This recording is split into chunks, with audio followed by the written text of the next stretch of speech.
I am joined by Nevada Congressman Steven Horsford, first vice chair of the Congressional Black Caucus and a member of the Congressional Progressive Caucus. Last night, he was one of the 228 lawmakers that actually voted to send the bipartisan infrastructure bill to the president's desk. Congressman, thank you so much for joining us this Saturday evening. And you just heard me there talk about some of the major provisions in the infrastructure bill.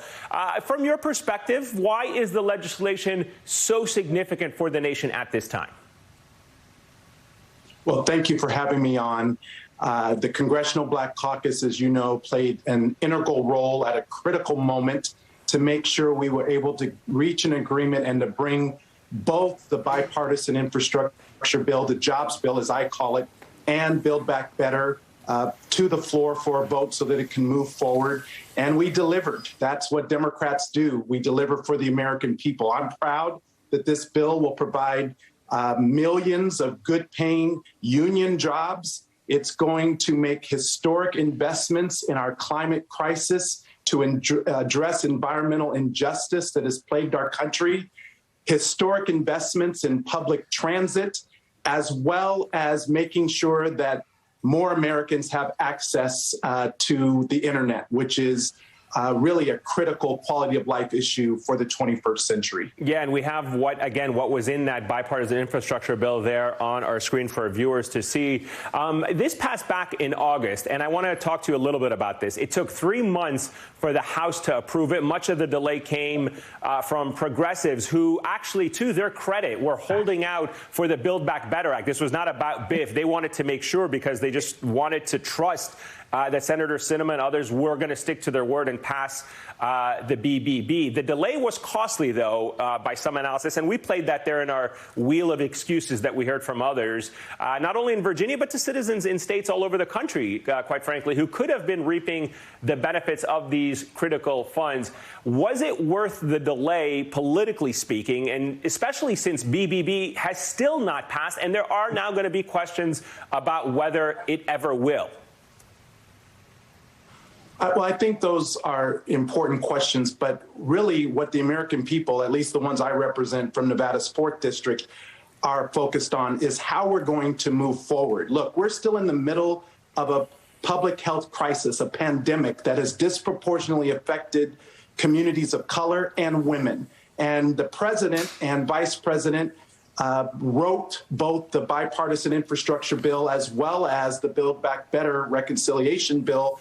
And it's going to provide historic investments. Yes, there's going to be a lot of, quarterbacking about whether or not what we did and the timing and how we delivered was the right timing or not. But the question that most Americans are focused on is how are these bills going to impact them? And I'm proud that when Democrats were in the majority and controlled the White House, the Senate, and the House, that this is what we were able to deliver. This time 4 years ago, Republicans, when they were in the majority, they were delivering the tax cuts for the wealthiest and biggest corporations, 83% of the benefits going to the top 1%. That's the difference between the two parties. I was going to say, in trying to repeal the Affordable Care Act, Obamacare, that would have affected millions of Americans. Listen, real quick, Congressman, I want to play for you Congresswoman Pramila Jayapal. She was on MSNBC earlier today, and this is what she said about the continued negotiations between progressives and the so-called conservatives or moderate Democrats on the Build Back Better Act. Listen. This was about, can we look each other in the eye and start to reestablish trust? Because that is going to be essential for everything else we need to do. I trust that they looked me in the eye and said that they were going to pass the Build Back Better Act as soon as they had a chance to look at the fiscal information, and that will be transformative. All right, so you talked about the importance of getting support for the people and help for the people of your district in Nevada there. And certainly that we're still in the pandemic. The BBB is going to help that way more than the bipartisan infrastructure bill. I'm not saying that the bipartisan infrastructure bill won't help, but the BBB is the social spending bill of the two. How convinced are you that it will pass, that it will not be summarily dismissed by Senators Manchin and Sinema now that they have what they wanted in the infrastructure bill? They were never big fans of the BBB, and why would you even trust them? Because it's not about them. It's about the American people.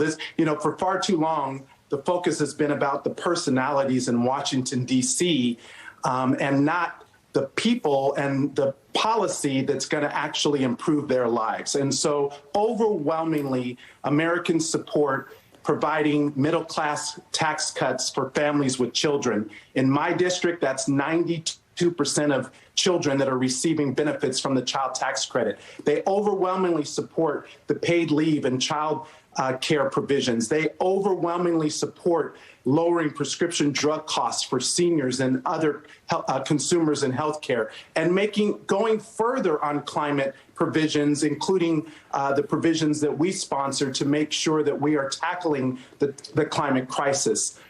So these are all important provisions, and they're overwhelmingly supported by Republicans, independents, and Democrats. And so I'm not worried about the Senate. In fact, my question is to the Republicans, why don't they get on board and work with us to deliver these historic investments on behalf of the American people so that we can build back together our country in a more equitable and inclusive way? Yeah, absolutely. Very important question. It feels like Republicans have been given a free pass in all of this, just simply because they, most of the time, don't even want to be at the negotiating table with Democrats. They're playing politics with people's lives. Congressman Steven Horsford, thank you so much. Greatly appreciate your time this evening, sir.